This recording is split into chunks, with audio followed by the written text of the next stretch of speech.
Got king nine. Minimum a call and perhaps a raise. Well, he's going to make the call, getting good pot odds to do so. So it's king nine for Tony, ace seven for Jean Robert. Here's the flop. It's king jack three. Tony's hit the kings. And he's checked it. Quickly checked it, and Jean Robert with just ace high. Look at the guts, though. He's betting 30,000. Well, he's going to make a stab at it. He gets a quick call by Tony with the top pair. I'm surprised Tony didn't raise there. There's a queen on the turn. Gives a straight draw to Jean Robert, inside straight draw. 40. Tony leads right out on the turn now and bets 40,000. Doesn't want to give Jean Robert a free card that could beat him.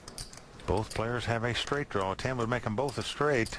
But obviously Jean Robert would have a better hand with the ace high straight. But is he going to put the 40,000 in there to try to catch it? And for the first time tonight, the king of gab, Tony G, very quiet. Mums it up here when he has a hand. Jean Robert trying to figure out why the guy just called on the flop and then let out and bet on the turn. Wondering if he raised it, could he take the pot away from Tony here? I feel I'm in front, but I'm going to let it go, Tony. Does that mean you're going to pass? When you're in front, you shouldn't. I feel you're in front. And finally, Jean Robert going out. You're going to choose one card? Nothing like a gracious winner, folks. Can I choose one? No. Gotta love that giggle. This is going to be humiliating. He's trying to act like Jean Robert laid down the best hand. But he felt he was in front. When in fact we know that didn't happen, but it just shows you That sounds like Phil. he's just trying to stir the pot and aggravate him now. We've just gotten back from a break and Phil is not back yet. Oh, and now look at this. Courtney Friel is coming out. They're putting the cutout of him out of the table. You know, when players don't return on time, the cards are dealt and you're anteed and blinded off, as we say. Where's the thing coming out of his mouth that says I am the greatest? There's a rumor that Phil actually has about 5 of these that he travels with and just keeps in his hotel room just for fun. I hope he makes a scene when he gets back. So the cutout will play this hand. Action's going to be on Jean If Robert. everybody gets 2 cards, they'll kill the hand of the missing player. You saw him do it there. Jean Robert quickly folding Gus Hansen. Short stack goes out. Over to Tony G now. He picks up a 6 high, 6-5 offsuit, and he's going to raise it. Comes in for 30,000. Splash at the pot. Right behind him, Mike. The mouth has Jack 10. Mike is going to make the call. Phil, the dummy there, cannot call. He was automatically folded because he wasn't sitting at the table. Round to Men the Master, who's got a suited connector. 10-9 of spades. He's already in the pot. He's getting pretty good pot odds here. 80,000 in the pot. Pressure on And Mike. it cost men 20,000 more to call. Guess who's coming back? It's Phil. You folded. It was a bad hand. Well, he's wondering what this statue and cutout is all about here. I'm going to let this guy take over for me. I'll see you all later. We all know the dummy played better than you. I mean, the needles never stop with Phil Hellmuth. But And men, Ben is going to make the call, so we have 3-way action. What happened? They played a hand without me? Yeah, no, he played Phil, for you. a little shocked. He said that they played without him. Well, Phil, believe it or not, they don't stop tournaments when you're not in the seat. You guys started without me, All really? right, here we go with the flop. It's a king 7-5. Tony G catches a piece of that. The master checks. It's going to be on Tony G. He's raised before the flop. I'll bet it. He's going to fire. Only flop bottom pair. Mike the Mouth going out.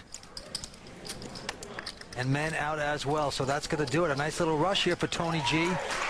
So by playing aggressive and raising before the flop with 6 high, betting on the flop, Tony G takes down another pot. We waited like 5 more And minutes. Phil still dumbfounded. Believe it or not, tournaments are not held up because Phil Hellmuth is not back in the seat. And now Tony G has picked up a huge hand, pair of kings. It's about the standard raise. Going to raise it up to 30,000. Now Mike Matusow calls him with the ace-5 of hearts. Phil Hellmuth quickly out. And Men the Master wants no part of a 2-way action right now. So Tony's got the 2 kings. Mike has the ace-5. Here comes the flop. Jack, Jack 4.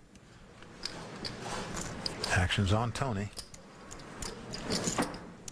And he's going to bet. Yes, he does. Splashes 30. And just like that, Wow. a quick call by Mike Matusow with just ace-5. Calling him with the ace-high here. Well, a 5 comes off. These are the chip leaders going at it here. And Tony has checked, and Mike is coming out to bet 30,000 this time. Well, he got a piece of it. And a quick call down. by Tony G. Afraid he might have a jack. May have made a spade flush there. Checks and calls on the turn. Diamond coming. 10 of clubs comes off. Again, Tony I got checks. it, Mike. And Mike checks. Check. Well, Mike trying to see the 2 5s if they're going to be good, You but don't have to show me your cards because I know I got you. I just want you to put a bit more money in there. Come on, Mike. even when he wins, he's not Come happy. on, Mike. Wants more I money. know you better than that. He's like a circus barker. Look at Mike Matusow. He's tell finally me what lost he's his got. voice a I know little here, about it. Vince. Tony G out talking him. He's silent for the moment. I thought like he'd bet the river. And right behind him, 50. Tony G has picked up a real hand. Pair of queens. He bets 50,000. Matusow goes out. Phil Hellmuth out. Over to Min the master. Men's strategy is gamble. And he's got a great hand here himself. Big slick, ace-king suited. What two tremendous starting hands. What man gonna say? He Well, started there you go. All you can eat, baby! That's the way Ben moves in. He just splashed in the pot. Tony G, of course, calling quickly with the 2 queens. It is a big clash here. Big slick versus a pair of ladies. Well, these are 2 hands that most players are going to clash with. They have about the same amount of chips.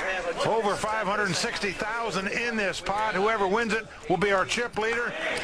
This is a true classic poker hand here. Who is going to take this one down? Stay tuned. We're coming back with the conclusion of this hand in just a moment. Welcome back to the World Poker Tour. Bad boys clashing here, Mike. Ace-king versus a pair of queens. Well, Vince, these hands play themselves in a 5-handed poker game. Very few players going to get away from either one of these hands. They're all in here. Both have about the same amount of chips. I believe Tony G has him covered by just 1,000 or so, but it's certainly a tight fit. Min has the ace-king of spade. Tony G has the 2 queens. Here come the first 3. What will they be? Jack, 6. Well, Min shoots his arms up in the air, but that's because he's flopped the nut flush draw. Well, look at this. He is elated. Very excited. He can feel it. I'm a favor. I got 15 out. He's saying he has 15 outs. Now. I'm the small dog. I'm a small dog, now I'm big favor. Now he likes his position. Like the power player. Well, he's looking for an ace, a king, or a spade. The eternal optimist, Ben the Master. An ace, a king, or a spade. A lot of outs, as we say. Can he wish it so? Here comes the turn. No, he didn't get it there. Not so far. 4 diamonds on the turn. Men deflates a little bit. Well, the master must catch an ace, a king, or a spade. Of course, if he does not win this hand, the master would have to go back to the Himalayas, where all great masters reside. Can he get lucky? Well, the deuce of clubs comes off. Now, they may recount the chips here, but I believe Tony G's got him covered. Me, this is what it was. A coin flip, baby.